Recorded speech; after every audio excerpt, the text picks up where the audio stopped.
आप देख रहे हैं समय व्यूज। गया है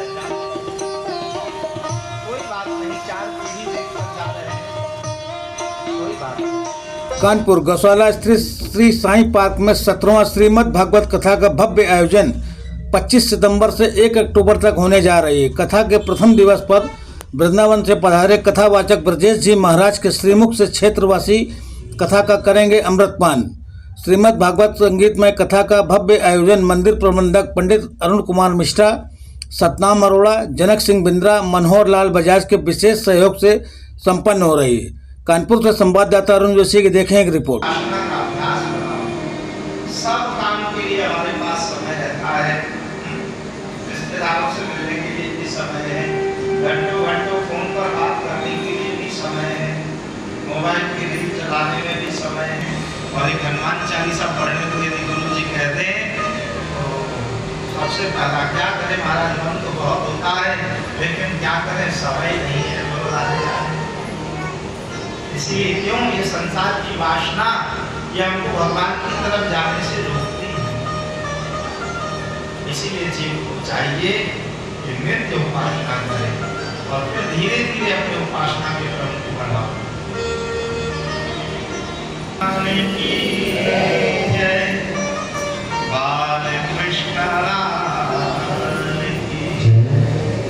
गजेंद्र आया है सरोवर में पानी पीने के लिए, इसको ग्राह ने पकड़ लिया, और महाराज ये ग्राह भी काल का प्रतीक है, और काल जब पकड़ता है तो सबसे पहले पग से ही तो पकड़ता है, सबसे पहले हमारे पांव जाते हैं। बोलो राधे राधे।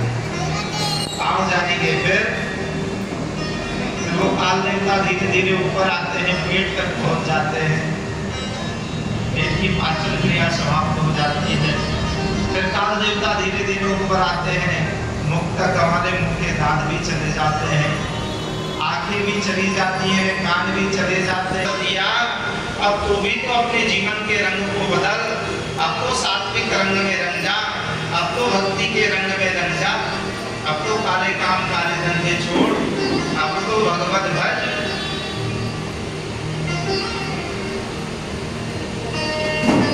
गज और ग्राह के बीच में भयंकर युद्ध हो रहा है। शुरू में तो हाथी के बच्चों ने और हथियों ने महाराज उस गजेंद्र को बचाने का बहुत प्रयास किया, लेकिन बाद में हाथी ने और हाथी के बच्चों ने और हथियों ने सोचा यदि इसको बचाने गए। महाराज गज और ग्राह के बीच में सरोवर में युद्ध चला है, आगे तुम कृष्ण को पुकारे। जब कोई बचाने वाला नहीं रहा, बड़ा बलवान था गजेंद्र, लेकिन सारा बल उसका थक गया। अपबल तपबल और बाहुबल चौथो है बलदान, और सूर्य किशोर कृपा से हारे को हरि नाम।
कुमार मिश्रा, प्रबंधक साईं धाम मंदिर जीवी गौशाला कानपुर।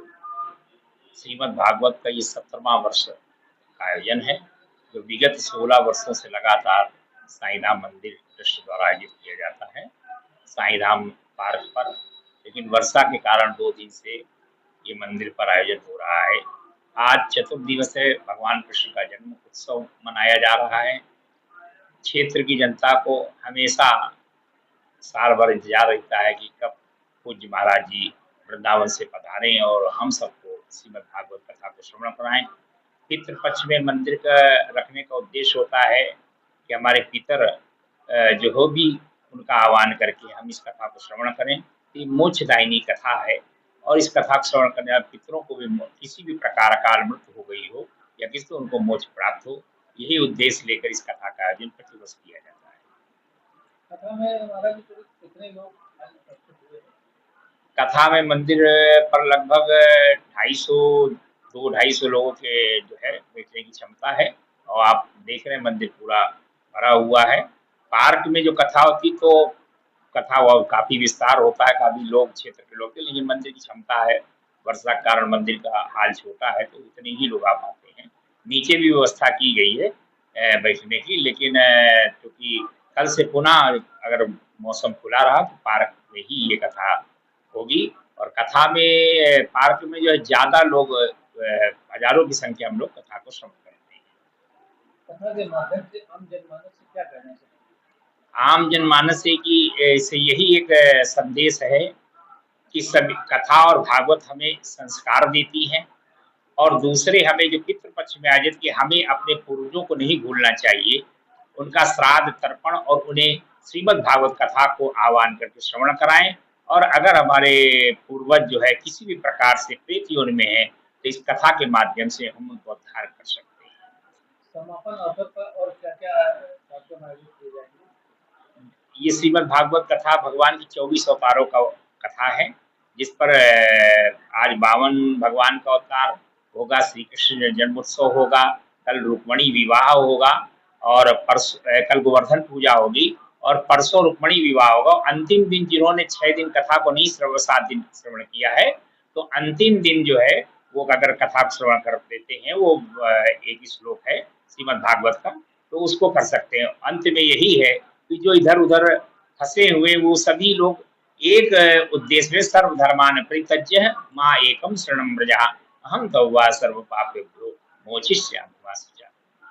आदरणीय कथा वर्षक कहाँ से पधारे हुए हैं और उनका ये श्री ब्रजेश जी, पूज्य श्री ब्रजेश जी महाराज वृंदावन श्रीरंग जी मंदिर से पधारे हुए हैं और बड़े सुविख्यात कथा विगत 16 वर्षों से लगातार निरंतर जो है यही कथा यहाँ पर साईं धाम मंदिर पर कहते चले आ रहे हैं। साल में मंदिर 2 कथाओं का आयोजन करता है, एक बार पितृ पक्ष में श्रीमद् भागवत कथा और फाल्गुन मास में जो है वो श्री राम कथा का आयोजन करता है और क्षेत्र की जनता इस पर बड़ी उत्साह से सहभागिता करती है। हमारे चैनल से बात करने के लिए आपका बहुत बहुत धन्यवाद आपका।